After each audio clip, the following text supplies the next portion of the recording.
스타트업을 운영하는 창업자들은 경영권 유지 문제로 투자 유치를 망설이는 경우가 많죠. 미국 실리콘밸리에서는 스타트업 창업자의 경영을 보장해주기 위해 차등 의결권을 부여하는데요. 자세한 내용 뉴스룸에 나와 있는 주윤성 기자와 이야기 나눠보겠습니다. 안녕하세요. 안녕하세요. 네, 주윤성 기자, 우선 차등 의결권에 대한 설명부터 해주시죠. 네, 스타트업은 투자를 받아도 나름의 문제가 생기는데요. 불리한 계약으로 투자자로부터 경영 간섭을 받을 수 있고 한 번 맺은 계약은 바꾸기 어렵기 때문입니다. 이를 막기 위해 실리콘밸리에서는 스타트업 창업자에게 의결권이 보통주의 10배에 달하는 차등 의결권 주식을 부여하는데요. 상장 이후 외부 투자자들이 경영에 무분별하게 개입하는 것을 막고 창업자의 책임 경영을 보장해주기 위해서죠.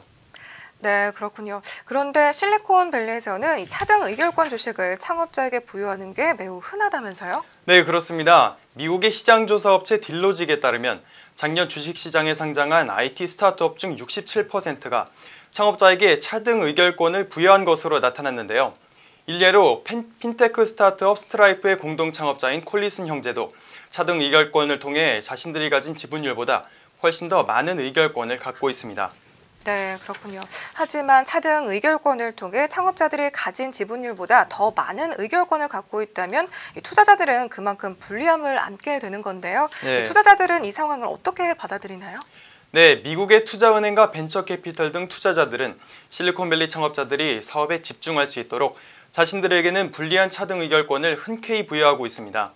이 덕분에 구글과 페이스북 같은 창업자들은 당장 수익이 나지 않는 분야에서도 과감한 연구개발 투자와 인수합병을 통해 성장 동력을 발굴해 왔는데요.